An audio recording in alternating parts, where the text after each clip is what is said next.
갑자기 현실의 엄마가 어떤 놀이 하고 있어? 뭐 하고 있어? 라고 부른다면 함께 놀이하던 아이의 몰입도 또 집중력을 좀 와장창 깨뜨릴 수 있어요.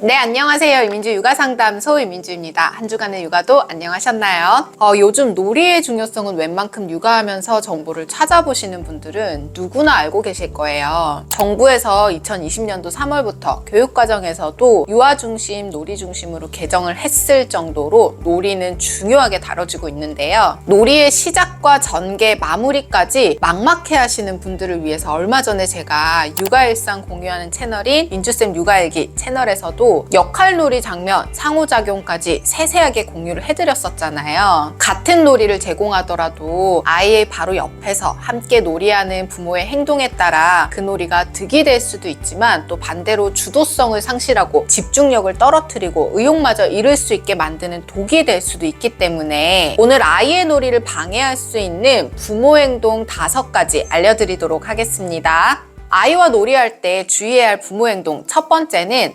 먼저 놀이 제한은 주의하세요. 진짜 놀이와 가짜 놀이를 들어보셨어요? 아이들의 놀이에도 진짜 놀이가 있고 놀이에 가면을 쓴 가짜 놀이가 있는데요. 아이들의 발달을 돕는 진짜 놀이는 3가지를 기억해야 합니다. 아이가 주도성을 가지고 자발적으로 참여하고 즐거움을 느끼는지 이 3가지가 충족되어야 진짜 놀이라고 할 수 있어요. 그런데 매번 놀이를 할 때 우리 병원 놀이 할까? 우리 한글 놀이 할까? 먼저 부모가 제안을 하게 되면 결국 놀이를 주도하는 것은 양육자가 되겠죠. 어떤 놀이를 구체적으로 이끌어 가기보다는 우리 어떤 놀이 해볼까? 라고 물어본 후에 아이가 놀이를 계획할 수 있는 기회를 제공해 주어야 합니다. 놀이성이 충분히 발달한 아이들의 경우에는 이미 본인이 할 놀이는 계획이 되어 있을 거예요. 또는 놀이를 정하지 못해서 방황하는 것처럼 보여도 결국 어떤 걸 하고 놀지 탐색의 시간을 충분히 가지는 것이기 때문에 그 시간을 좀 기다려주는 것도 필요하고요.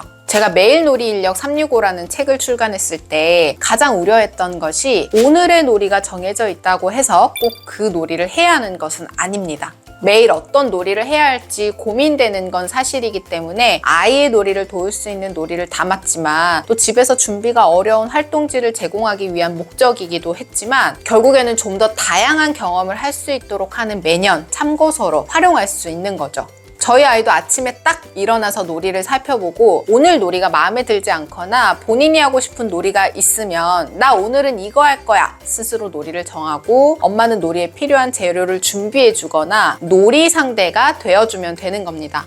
그리고 어제 했던 놀이가 너무 즐거웠으면 나 어제 했던 놀이 오늘도 또 할 거야. 물론 가능합니다. 놀이의 선택을 자유롭게 할 수 있도록 해주셔야 해요. 또 한 가지는 놀이 순서대로 할 필요도 절대로 없겠죠. 아이가 원하는 방향으로 따라가 주시면 되는 겁니다. 그게 바로 진짜 놀이입니다.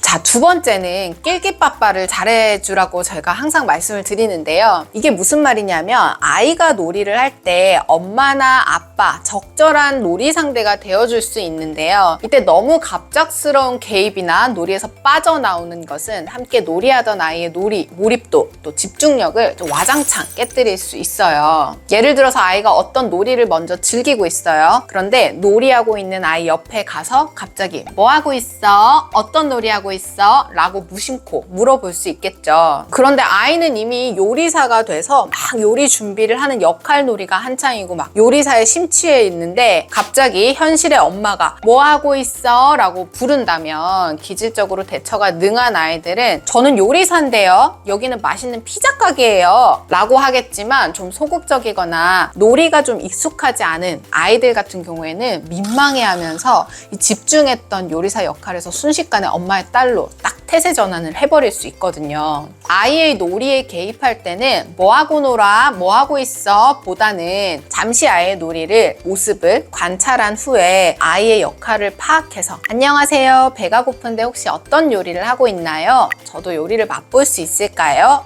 이런 식으로 놀이에 개입해 주셔야 해요. 그리고 함께 놀이를 하다가 놀이에서 빠져나와야 하는 순간들이 있잖아요. 잠시 집안일을 한다거나 화장실을 갈 때 엄마 잠깐만 빨리 정리하고 올 테니까 놀고 있어 보다는 아이고 맛있게 잘 먹었습니다. 배가 너무 불러서 저는 소화 좀 시키고 다시 올게요. 맛있는 음식 많이 파세요 라고 말한 후에 놀이에서 빠져나갈 수 있도록 해주신다면 아이의 놀이 방해 없이 또 사기를 떨어뜨리지 않고 퇴장할 수 있는 방법입니다. 자, 그리고 세 번째는 사용 설명서 역할을 하지 말아야 합니다.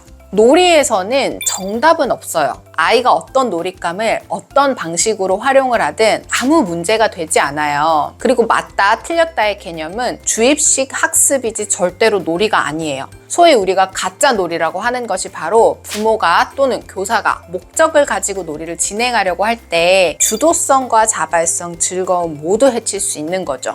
그런데 그럴 의도는 아니지만 또 완벽주의적인 성격이 강하신 분들이 계시거든요. 아이들이 놀잇감을 가지고 놀이할 때는 되도록이면 시행착오를 스스로 거쳐볼 수 있도록 하고 구조화되지 않은 놀잇감을 제시하는 것이 좋거든요. 우리 열린 장난감이 좋다고들 많이 하잖아요. 레고와 같은 블록놀이를 하더라도 완성된 표본이나 설명서가 있는 것보다는 아이 스스로 자유롭게 만들어낼 수 있도록 해주셔야 해요. 설명서 자체가 나쁜 건 아니지만 처음부터 설명서를 제시하는 것은 오히려 창의력 증진에 도움이 되지 않아요. 마찬가지로 놀이 상대인 부모나 교사가 이건 이렇게 하는 거야, 이건 원래 그렇게 사용하는 건데 제한하고 알려주는 과정은 적절하지 않습니다. 아이 스스로 자유롭게 활용해보고 또 방법을 찾아가는 과정 자체가 아이의 발달에도 큰 도움이 될 수 있고 또 주도성, 창의성 모두 증진시킬 수 있는 방법입니다. 아이들이 생각해내는 과정과 결과물을 보면 한 번씩 정말 감탄이 절로 나올 때가 있거든요. 그래서 그런 기회를 절대로 뺏지 말아야 합니다. 저 같은 경우 학습지를 일찍 시작하지 않는 이유도 비슷해요. 한글을 가르치겠다는 목적으로 학습지를 시작하게 되면 결국 정답이 있고 맞다, 틀렸다를 경험할 수밖에 없거든요. 아직 맞고 틀림의 개념을 모르는 아이들은 서슴없이 글자를 읽을 줄 몰라도 전혀 개의치 않고 그림책의 그림을 보고 이야기를 막 지어낸다든지 글자와 비슷한 모양으로 막 끼적이기를 하는데요. 학습지를 경험한 아이들의 경우에는 한글에는 쓰는 방법이 있고 또 읽는 방법이 있다는 것을 알아버리면 선뜻 시도하려 하지 않을 수 있거든요. 지금 중요한 건 한글을 5개월, 6개월 더 빨리 떼냐 안 떼냐가 아니라 얼마만큼 즐기면서 스스로 시도해보고 그 과정에서 즐거움도 느끼고 성취감도 느낄 수 있느냐, 그리고 생각하는 힘을 길러서 사고력을 증진시키고 또 창의력을 발달시키느냐이기 때문에 절대로 옆집 아이가 엘리베이터의 광고지를 읽기 시작한다고 해서 막 조급해 하실 필요는 없습니다. 진짜 놀이를 경험하면서 한글을 즐겁게 뗄 수 있는 방법 궁금하시다면 이 영상을 한번 참고해보세요.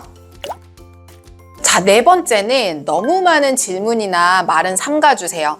아이와 많은 대화를 나누고 또 언어 자극을 하게 되면 발달이 촉진되는 건 사실이에요. 그렇지만 이 또한 때와 정도를 가려야 하는 건데요. 놀이를 할 때 이런 이유들로 끊임없이 질문하고 말을 하는 부모님들이 계세요. 그런데 이것 또한 너무 지나치면 아이의 몰입도를 방해할 수 있어요. 놀이 과정에서 아이가 말이 없더라도 잘 관찰해보면 놀이 안에서 집중해서 스토리를 만들고 있어요. 예를 들어서 우리가 볼 땐 단순히 자동차 줄을 쫙 세우고 있는 것처럼 보여도 교통정체 또는 주차장으로 들어가기 위해서 기다리는 차들 등등 이 스토리가 다 있어요. 그냥 인형을 전부 눕혀놓는 것처럼 보여도요, 어린이집에서 낮잠 시간을 연상하면서 낮잠을 재우고 있는 선생님 역할을 하고 있는 걸 수도 있단 말이죠. 이때 쉬지 않고 말을 시키면 그 역할에 대한 몰입도는 떨어질 수밖에 없고 또 생각의 끈은 계속해서 끊어질 수밖에 없겠죠. 그리고 옹알이를 하는 아이들의 경우에도 비록 전혀 말은 되지 않는 소리들을 낸다고 할지언정 외계어를 하고 있을지언정 아이의 옹알이 소리가 끝난 후에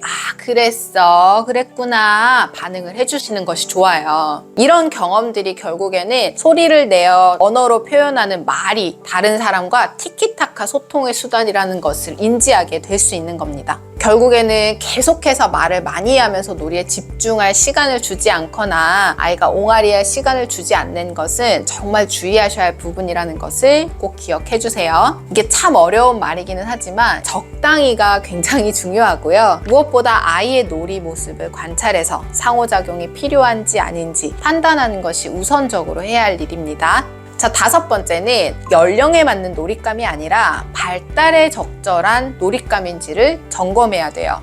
이것 또한 굉장히 신경을 쓰셔야 할 부분인데요. 몇 살 때 어떤 놀이를 하더라, 몇 살 때 어떤 놀잇감을 가지고 놀더라, 특히 어떤 글자를 쓰고 어떤 책을 보더라 라는 기준으로 아이에게 놀잇감을 제시하거나 학습을 하는 경우가 많아요. 영유아기 때는 아이를 키워보셔서 누구보다 잘 아시겠지만요, 연령에 따라 발달 수준이 나뉘지는 않아요. 물론 평균적인 발달 기준은 있겠지만 이 개별차가 굉장히 큰 시기입니다. 이는 6세 후반에서 7세 정도 되면 이제 비슷하게 도달하게 되는데요. 그 이전에는 연령보다는 내 아이가 어느 정도 발달 수준인지를 체크하고 또 놀잇감이나 놀이를 제시하는 게 맞아요. 말이 빠르다고 해서 신체가 빠르지 않듯이 언어, 수, 신체, 사회 정서 각 영역마다 발달 속도가 개인차기가 크기 때문에 그 부분을 잘 살펴야 합니다. 내 아이의 발달에 너무 놀이 수준이 높거나 또 반대로 너무 낮으면 놀이 자체에 대한 흥미를 잃게 될 수 있으므로 가장 좋은 건 내 아이의 수준에서 정말 조금 높은 단계,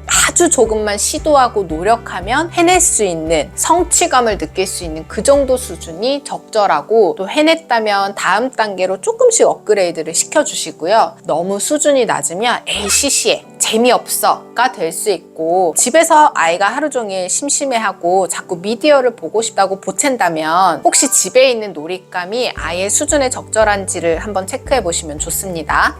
자, 이렇게 오늘은 아이랑 함께 놀 때 주의해야 할 부모 행동 5가지 알려드렸는데요. 오늘 영상도 도움 되셨기를 바라고요. 인스타그램으로 또 민주쌤 육아일기 채널에서 아이와 함께 놀이하고 놀이를 통해 또 학습하는 그 방법과 과정, 자료들도 알차게 나눔을 하고 있으니 참고해 주시고, 저는 다음 주에 또 만날게요. 안녕!